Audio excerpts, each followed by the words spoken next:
Você já percebeu que hoje em dia parece que tudo virou problema? E que qualquer discordância te carimba automaticamente como vilão? Pois é, hoje eu quero te mostrar o mecanismo que está por trás de tudo isso daí. Como que certos projetos políticos aprenderam a manipular a cultura, a linguagem e até o comportamento das pessoas. E principalmente, como isso atinge você no dia a dia, sem que você sequer dê conta. Aqui está o mapa do vídeo. Primeiro, o que é o Foro de São Paulo. Segundo, de onde vem essa estratégia. Terceiro, quais são as táticas usadas. E quarto, o que fazer para não ser massa de manobra. Antes de entrar na origem das ideias, é importante entender o que é o Foro de São Paulo. O Foro foi fundado em 1990, logo depois da queda da União Soviética. A articulação veio de três nomes centrais: Fidel Castro, Lula e o padre dominicano Frei Beto. O objetivo era reconstruir a força da esquerda na América Latina, já que o modelo soviético tinha desmoronado, né? Então, desde o começo, o foro reuniu de tudo: partidos políticos legais, sindicatos, movimentos sociais e até grupos armados. Com o tempo, chegou a somar mais de 200 organizações diferentes. As atas do foro mostram isso claramente. Ali estão registradas conexões do PT com as Farc, a guerrilha colombiana, mas durante anos a grande mídia praticamente, silenciou tudo sobre o assunto. Quem denunciava o foro era chamado de teórico da conspiração. Só que a documentação está aí. As atas existem, foram assinadas, o próprio Lula presidiu reuniões do foro. Ou seja, não é invenção, não é boato, não é teoria de internet. É uma rede política real com nomes, datas e documentos. E a função do foro é clara: coordenar narrativas, estratégias e aliança entre partidos e governos de esquerda na América Latina. É como uma mesa de comando que conecta o projeto político ao projeto cultural. Mas para entender de onde vem a força dessas ideias e por que elas são tão eficazes até hoje, a gente precisa dar um passo atrás. Porque antes do Foro de São Paulo existir, já havia toda uma construção teórica, toda uma estratégia intelectual e cultural preparada para sustentar esse tipo de projeto. E é justamente isso que eu vou mostrar. Aqui começa a origem em três ideias simples. A primeira ideia é a passagem da luta de classes para a luta de nações. No começo, a promessa era que o proletariado iria liderar a revolução. Só que isso não aconteceu, porque a vida do trabalhador acabou melhorando dentro do capitalismo. Veja só a ironia, né? E diante disso, a narrativa mudou. A luta já não era mais entre classes sociais, mas entre nações exploradas e nações exploradoras. Ou seja, o eixo saiu da classe e foi para a bandeira. E o resultado dessa mudança foi claro. A política se transformou, assim, em uma guerra moral permanente, sempre dividindo o mundo entre povos considerados bons e povos considerados maus. A segunda ideia vem de Gramsci e a tomada da cultura. Depois veio a receita para vencer sem disparar um fuzil. Em vez de partido contra partido, a disputa passou a ser cultura contra cultura. O alvo deixou de ser apenas o campo político e se voltou para a escola, para a mídia, para as editoras, as universidades e até para a própria linguagem. O objetivo era claro: fazer todo mundo pensar como socialista sem nem perceber. Não se trata de um debate aberto. É simplesmente moldar o ambiente onde o debate acontece. A terceira ideia, a chamada dialética negativa. Ela foi formulada na escola de Frankfurt. E qual é o truque por trás disso? É muito simples. Olhar sempre para o lado pior de tudo. A família passa a ser vista como opressão. A tradição é tratada como opressão também. A religião é reduzida à opressão. O mercado, da mesma forma, é acusado de opressão. Ou seja, não importa o que seja, sempre haverá uma leitura negativa. E quando tudo é culpa de estruturas, ninguém mais é inocente.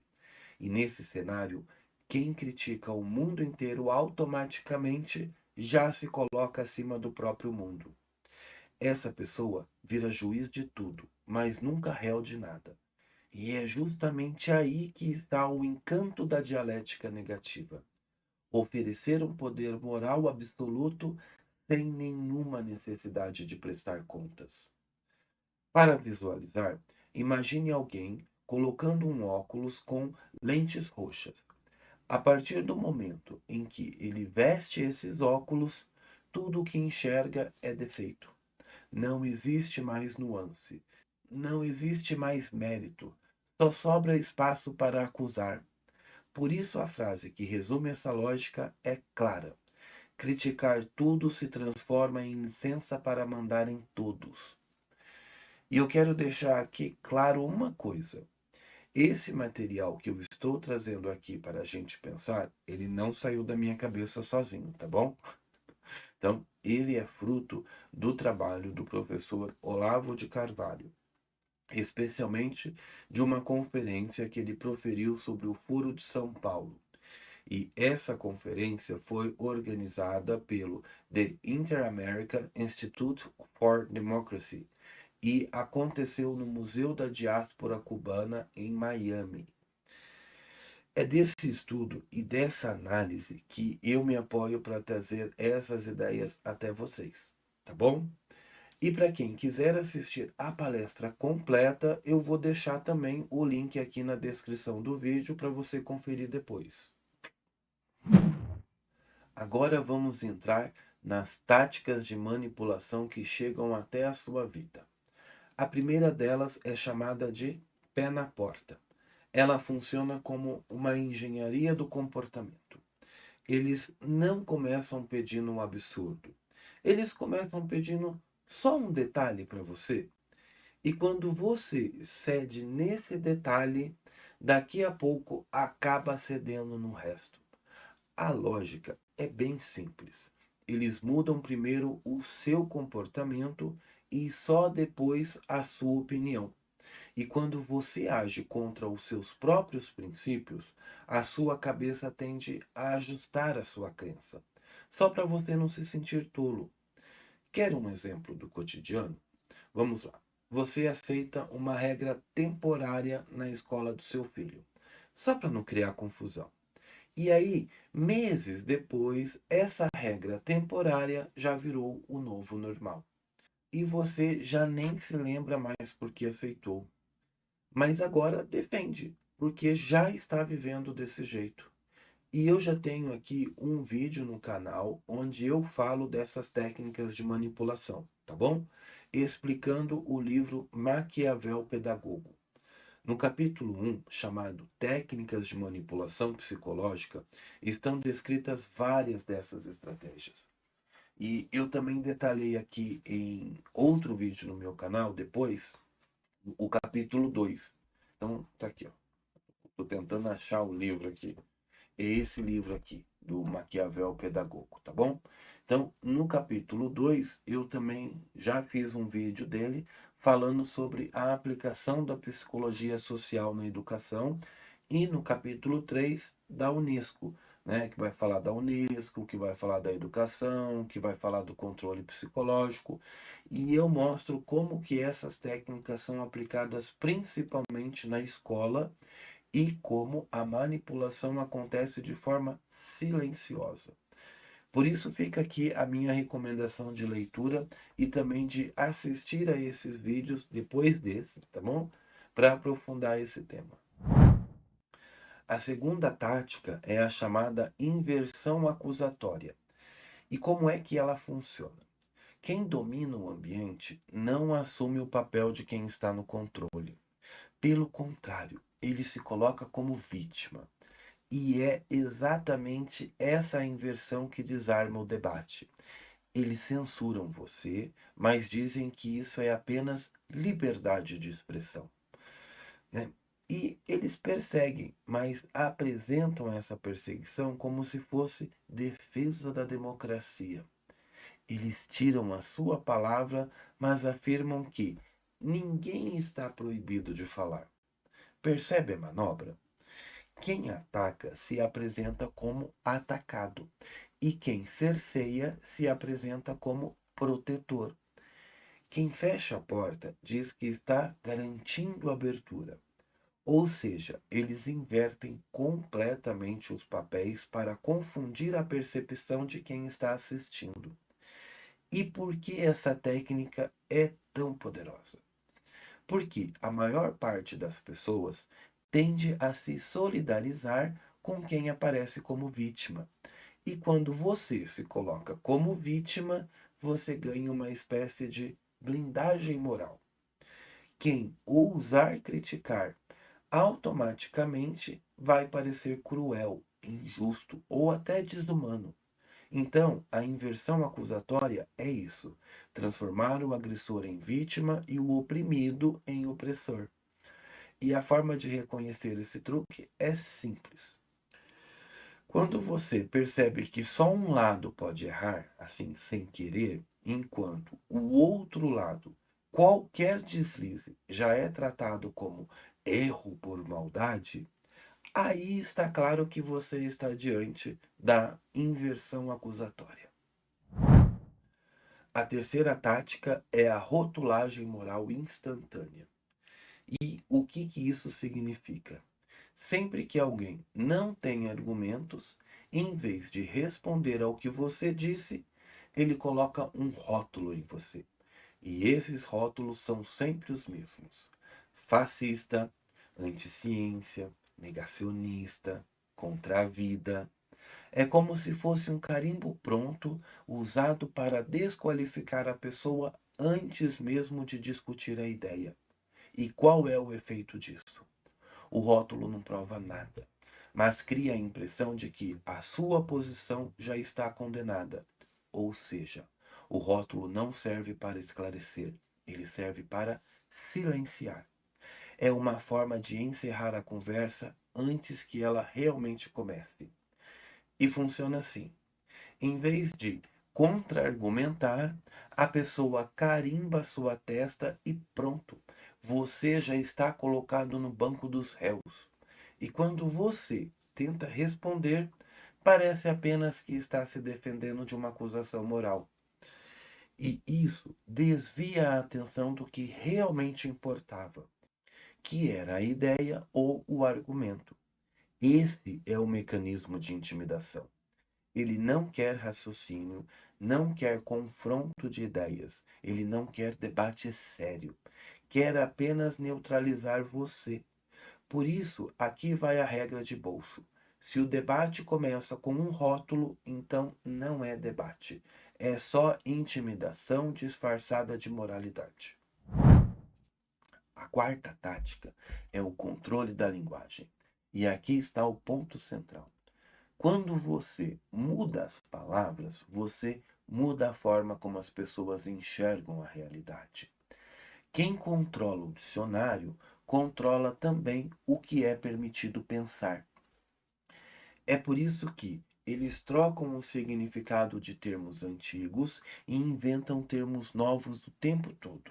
Não é apenas uma questão de vocabulário, é uma forma de definir quais pensamentos podem existir e quais pensamentos devem ser proibidos. Quer alguns exemplos? Quando a palavra família passa a ser substituída por arranjo afetivo não é só uma troca inocente de termos. É uma tentativa de dissolver a ideia de família como algo objetivo e estrutural para transformá-la em algo fluido e indefinido. Outro exemplo, quando a palavra censura é substituída por moderação de conteúdo. Na prática, é a mesma coisa.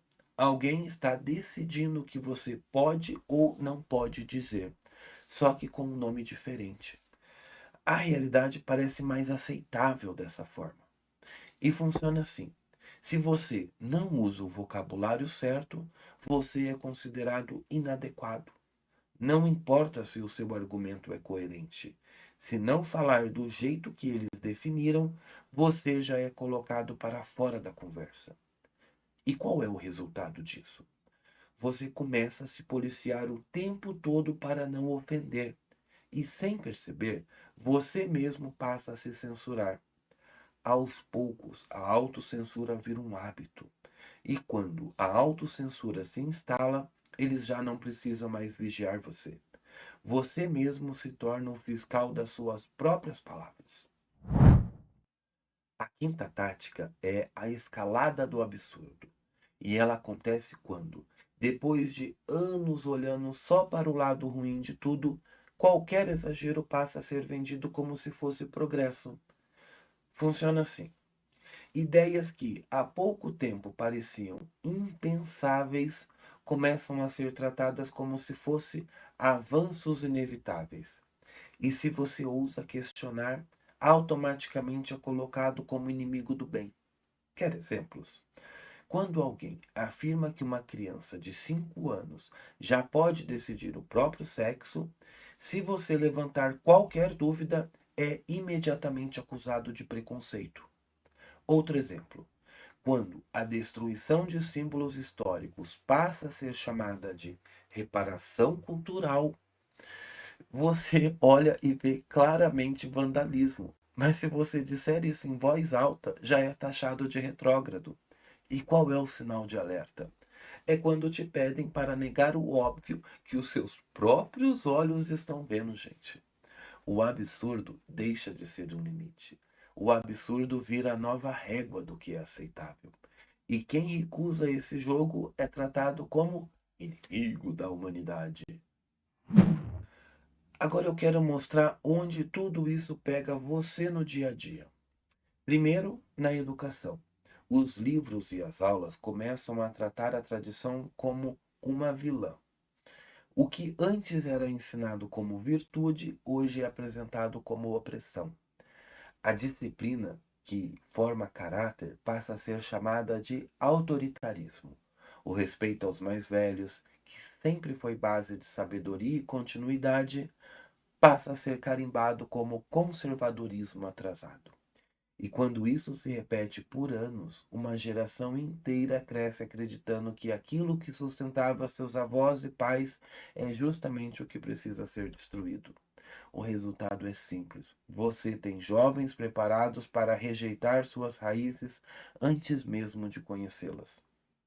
Depois vem a mídia. É claro que existem problemas reais no país e no mundo.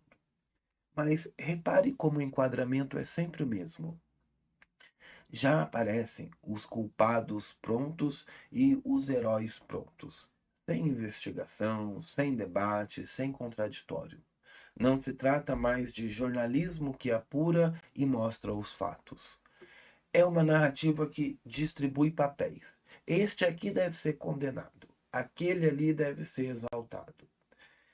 E como a repetição é diária, o público começa a consumir manchetes como se fossem verdades absolutas. E em seguida vem a burocracia. Esse ponto é ainda mais sutil, as chamadas normas técnicas. Elas começam a virar política por outros meios. Vamos lá. Você acha que está apenas cumprindo uma formalidade, assim, assinando um papel, marcando uma caixinha, mas na prática você está aderindo a um comportamento que tem impacto ideológico, e tudo isso sem perceber. Você acredita que só está obedecendo a uma exigência, mas está sendo moldado a se comportar de um jeito que serve a um projeto muito maior. É a política entrando pela porta dos fundos da administração. E por fim, as redes sociais. Hoje, quem define as regras da conversa define também o resultado da conversa. Parece detalhe, mas não é. Se a régua muda, o que antes era certo, de repente vira errado. E o que era errado passa a ser celebrado como se fosse coragem. Você percebe isso, gente, quando conteúdos são apagados, perfis são punidos e de repente só um lado da história é autorizado a circular. O campo de discussão já não é neutro, ele é manipulado dessa forma. E quando o campo é manipulado, o jogo já está decidido antes mesmo de começar. E para resumir essa ideia, a imagem didática que eu quero usar é a de um tabuleiro de xadrez. Você pode até ser um bom jogador, pode conhecer as peças, pode ter estratégia, mas se não percebe que alguém trocou as regras, você já entrou perdendo. O rei continua rei, o peão continua peão, mas agora não se movem mais como você aprendeu. É como se você estivesse jogando uma partida em que a regra foi alterada sem o seu consentimento. E a lição é simples: quem muda as regras, muda também o resultado. Agora eu quero deixar um checklist prático para você não cair nas técnicas de manipulação. O primeiro ponto é: duvide sempre do sempre e do nunca. Se tudo é opressão, no fim, nada é opressão. Essas palavras absolutas, elas são usadas para criar um clima emocional, mas elas não descrevem a realidade. A vida humana é feita de nuances. Então, toda vez que ouvir sempre foi assim ou nunca foi assim, ligue o sinal de alerta. O segundo ponto é: exija definições. Palavras como democracia, ciência, discurso de ódio são usadas o tempo inteiro. Mas o que exatamente elas querem dizer hoje? Democracia virou, em muitos discursos, apenas a vitória do grupo que está no poder. Ciência muitas vezes é tratada como autoridade que não pode ser questionada, em vez de ser investigação e debate, que é o significado de ciência, né? Que é pesquisa. Discurso de ódio virou qualquer fala que desagrada alguém poderoso. E não para por aí. Precisamos perguntar também o que é Estado de Direito, o que é soberania, o que significa violência. Hoje em dia, tudo é chamado de violência. Uma discordância, uma piada, um olhar atravessado. E quando tudo é violência, a própria palavra perde o sentido. Por isso, sempre peça a definição clara dos termos. O terceiro ponto é: peça o custo. Qual é o preço da nova regra?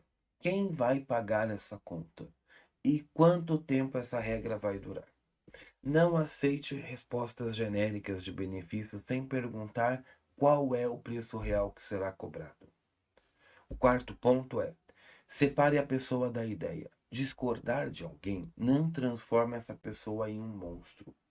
Rotular quem pensa diferente é só um atalho de preguiçoso para fugir da discussão. Ideias precisam ser confrontadas com argumentos, não com ataques pessoais. O quinto ponto é: não terceirize a sua coragem. Diga não já no primeiro passo errado. É sempre pelo detalhe inofensivo que a manipulação começa, gente. A porta de entrada nunca é o absurdo. É sempre o detalhe que parece pequeno demais para discutir. O sexto ponto é: volte sempre à experiência real. Pergunte a si mesmo: o que eu estou vendo? O que realmente funciona na prática? Não aceite que neguem os seus próprios olhos, assim, em nome de uma narrativa bonita. A realidade que você vive, ela tem mais valor do que o discurso que querem empurrar para você. O sétimo ponto é: recupere fontes sólidas. Busque a raiz na família, na fé, nas obras clássicas, nas histórias sérias, porque uma raiz firme resiste às modas ideológicas do momento. Quem tem fundamento não é levado pelo vento de qualquer discurso. E por fim, proteja o espaço privado, a sua casa, a escola dos seus filhos, a sua igreja, o seu clube.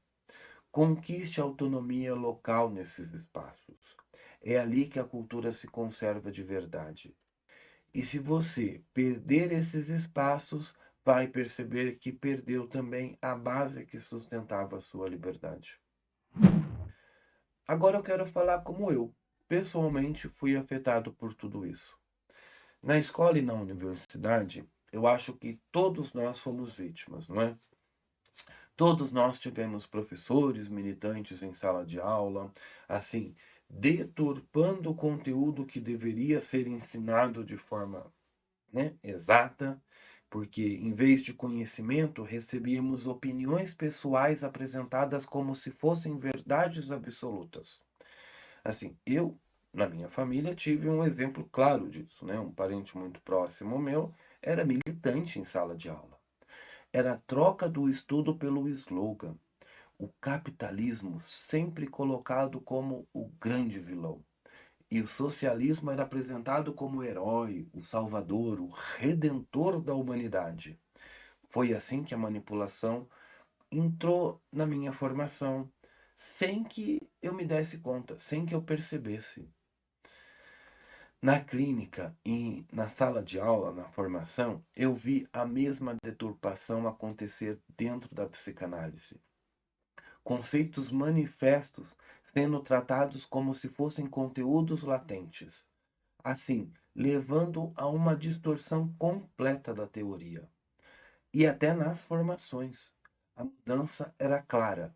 Professores começaram a ser chamados de facilitadores. Veja o que isso significa. Não existe mais hierarquia do saber. Não é que você não possa aprender com alguém mais novo. Claro que pode.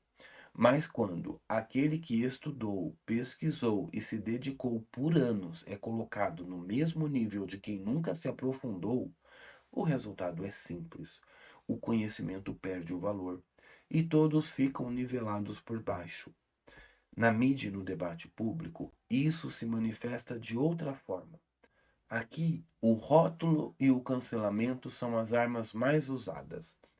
Quando você chega no YouTube e fala o que realmente pensa, automaticamente já corre o risco de ser cancelado. Os haters aparecem, os rótulos vêm prontos. Ah, é um psicanalista de direita. Como se isso fosse algo absurdo. Mas repare, nunca se fala em psicanalista de esquerda. E é justamente aí que está a manipulação. É importante deixar claro: não existe psicanálise de direita e nem psicanálise de esquerda. O que existe são psicanalistas com diferentes posicionamentos. E isso sim existe e sempre vai existir. Psicanalistas de esquerdas e psicanalistas de direita. Psicanalistas que pensam a partir de visões diferentes de mundo. Mas a psicanálise deveria ser uma só. O problema é que a esquerda, como eu já demonstrei no vídeo, deturpa tudo, inclusive a psicanálise. E quando isso acontece, a própria teoria, que deveria ser instrumento da verdade, vira apenas um slogan. O simples fato de você pensar diferente já te coloca no alvo, já cria uma barreira para que as pessoas nem te escutem, nem queiram saber o que você estava dizendo. E na linguagem cotidiana, a confusão fica ainda maior, gente. Você já não consegue mais se expressar de forma clara sem correr o risco de ser rotulado. Se você fala algo simples, logo vem o carimbo. Racista, homofóbico, sexista, hétero, homo, seja lá o que for. É uma bagunça, porque qualquer palavra pode ser usada contra você. Você já não está descrevendo a realidade. Você está se policiando o tempo todo para não cair em nenhum jargão contaminado. E a consequência é que a comunicação verdadeira se perde dessa forma. E a minha conclusão pessoal é esta: isso não é apenas política, é algo muito mais profundo. É uma disputa pela sua alma e pelo seu bom senso.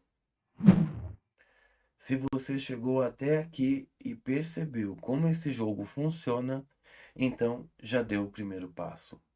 Agora, como colocar isso em prática? Na educação, não aceite que ensino vire repetição de palavra de ordem. Educação de verdade é quando a gente recupera o juízo, resgata a tradição e busca a verdade. Por exemplo, não é decorar um slogan sobre política, é abrir um livro clássico, é discutir ideias que atravessam séculos. Na vida cotidiana, a regra é simples: ver, pensar, falar, ver a realidade como ela realmente é, pensar sobre o que você viu, antes de engolir a narrativa pronta, gente. Só depois disso você fala com clareza, com responsabilidade, na ordem certa. Quando você age assim, a manipulação, ela perde a força, porque ela só funciona quando a gente aceita inverter essa ordem. Falar antes de pensar, repetir antes de ver. E antes de encerrar, eu quero agradecer a você que deixou o like, que comentou aqui embaixo, que compartilhou esse conteúdo. Isso ajuda demais o canal a crescer. Se você puder se tornar membro, também é uma forma muito importante de apoiar esse trabalho e de permitir que a gente leve essas reflexões para mais pessoas. Estamos correndo atrás da marca dos 100 mil inscritos. Quem sabe até o final do ano o Papai Noel não traga pra gente, né? Vamos colocar fé? Porque a verdade tem força quando ela é dita com clareza. E eu aqui não me coloco como dono da verdade. Mas eu acredito que as pessoas estão carentes de ouvir reflexões verdadeiras, sabe? Baseadas na realidade e não apenas em suposições ou slogans repetidos. Então, se você pensa como eu, compartilhe esse vídeo. Esse é o caminho para ampliar esse espaço de diálogo livre e honesto. E eu sou Rafael Marques Menezes, professor, psicanalista, diretor da Escola Britânica de Psicanálise no Brasil, e é sempre uma alegria ter você aqui comigo no canal. Eu fico te aguardando no próximo vídeo. Até lá!